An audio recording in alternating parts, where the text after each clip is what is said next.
version of the biblical story, the people of Babylon were building a tower whose head shall reach the heaven, in which a Shem, a space rocket, was to be installed under the direction of their supreme god. But the other deities were not amused by this foray of mankind into the space age. The biblical story recalls that Yahweh came down to see the city and the tower that the humans were building, and he said to his colleagues in Genesis chapter 11, "This is just the beginning of their undertakings.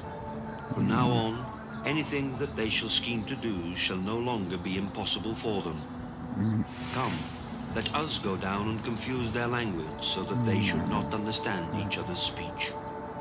Thanks to the science of archaeology, experts now know that the first great civilization emerged almost 6,000 years ago. Older than the Greeks, older than the Mayans, older than the Incas.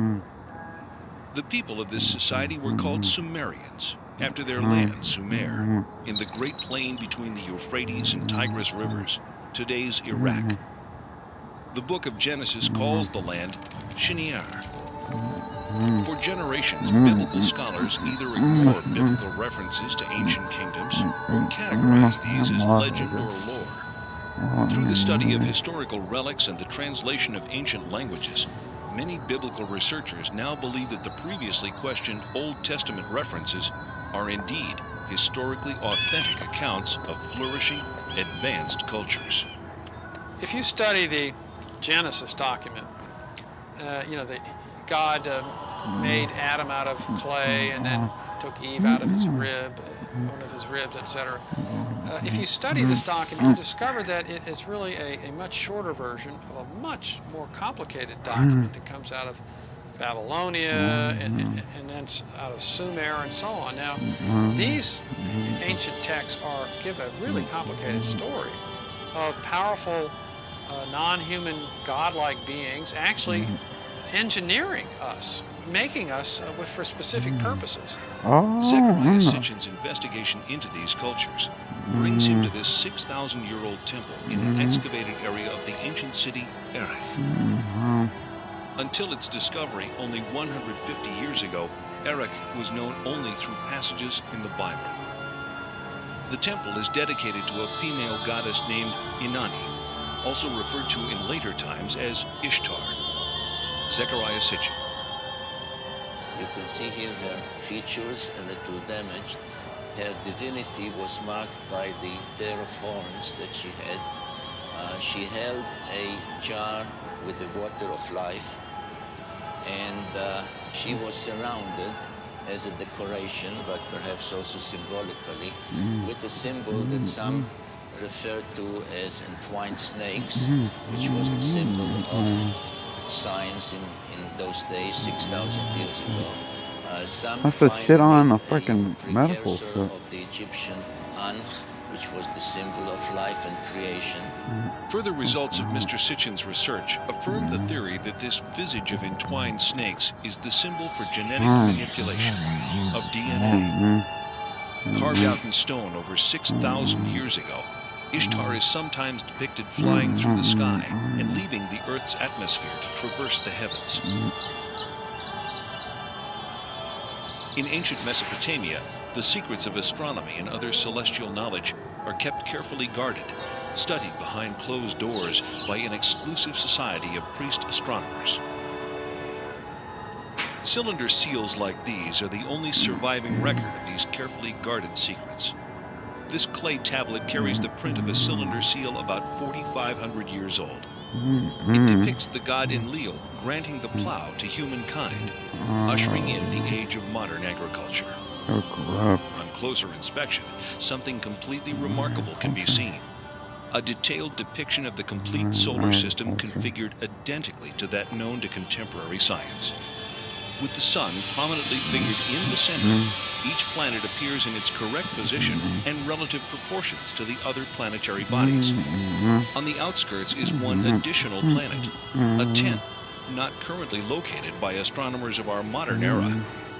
Astronomers around the world are on the lookout for this evasive celestial sphere. As a growing body of physical evidence indicates, that it does in fact exist.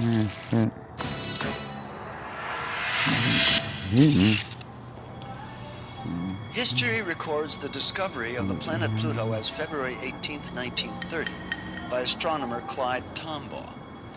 Yet, Pluto is clearly shown on the imprint taken from the Sumerian cylinder seal.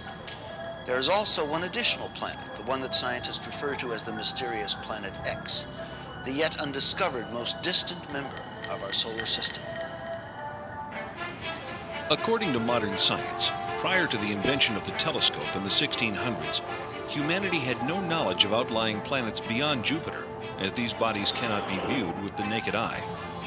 Since the day of Galileo Galilei, optical astronomers have amassed an important body of knowledge about the outer planets. These theories established by astronomers from around the globe have been uncontested these last centuries.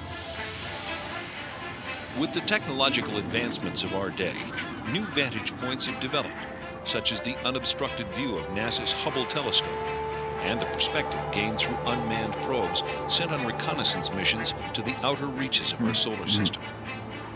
These breakthroughs in space exploration reveal many inaccuracies in earlier astronomical conclusions.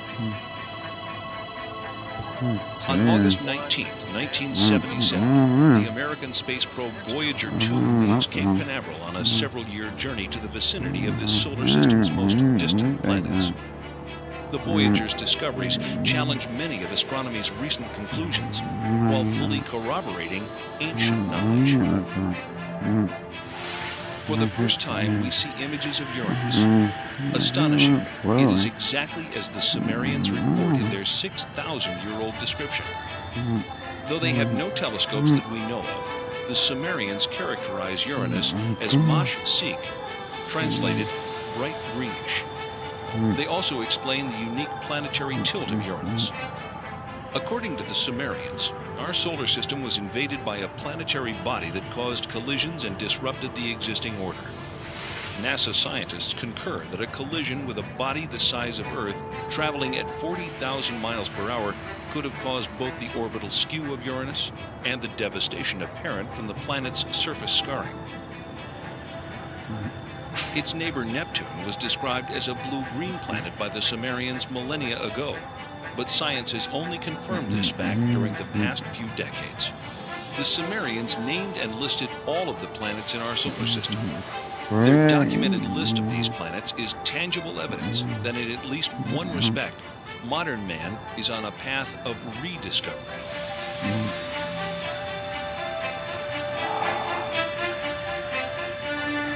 That ancient knowledge included the planets Uranus and Neptune, supposedly unknown until discovered in 1781 and 1846, and even Pluto, not discovered until 1930. Neptune, Nudimmud, the artful creator. Uranus, Anu, he of the heavens. Saturn, Anshar, foremost of the heavens.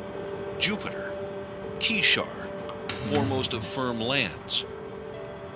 The asteroid belt, Rakish, the hammered bracelet. Mars, Lamu, god of war. And Ki, Earth, what the Sumerians considered to be the seventh planet. Why the seventh planet? Why not the third, as Earth is so often referred to in modern parlance? Sumerian records indicate that they began their counting not from the sun, but from a planet on the outside of the solar system. But most surprising was the inclusion of one more large planet as the 12th member of our solar system. The launch of Pioneer 10 in 1972 ushers in the era of deep space exploration. The craft journeys beyond the outer known planets, sending back data that is used to seek a possible 10th planet.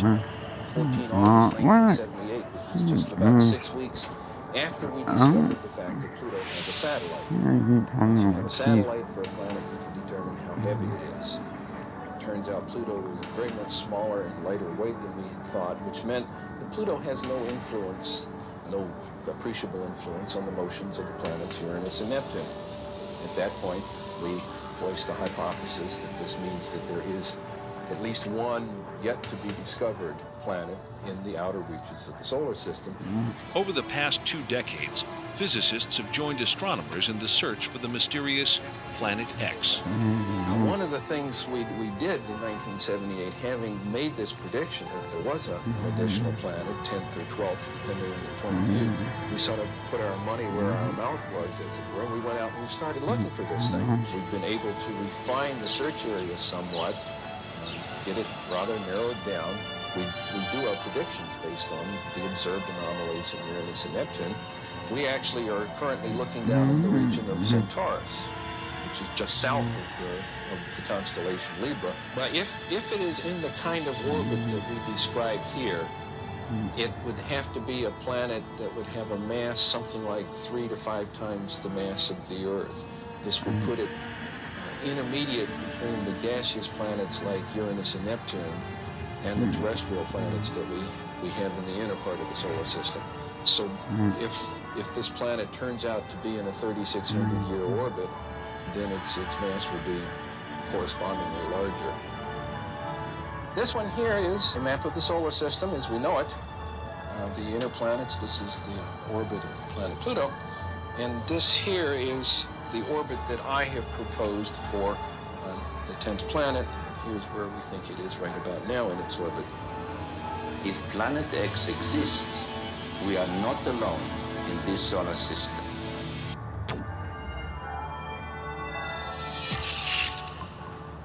Earth, the 7th planet. The sacred number 7, 7 days in the week, 7 days of Genesis, 7 tablets of creation. A case can be made for historical coincidence, but to Zechariah Sitchin, this kind of numeric repetition points to more than just legend. Whichever way you look at it, the facts about this 10th planet are nothing less than astonishing. The story of this planet, as told by the Sumerians on their 7 tablets of creation, begins 4 billion years ago, when our solar system was much younger and our own planet Earth did not yet exist. The surviving historical records of the Sumerians reveal the story of an intruder planet, Nibiru, which appeared out of deep space, drawn into the center of our solar system by the planetary pull of Neptune, Uranus, Saturn, and Jupiter.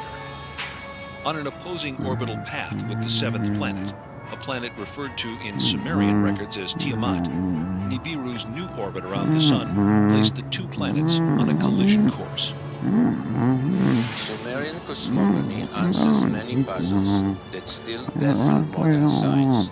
Central to it was the tale of a celestial collision and knowledge of a solar system with 12 members. As they draw near, one of the satellites of Nibiru crashes into Tiamat, cracking the planet. Subsequent collisions smash half of Tiamat completely, breaking the pieces into what develops mostly into the asteroid belt. This is referred to in the Bible and Sumerian text as the firmament. The other half of Tiamat becomes Earth. The Earth is thrust into a new orbital position, carrying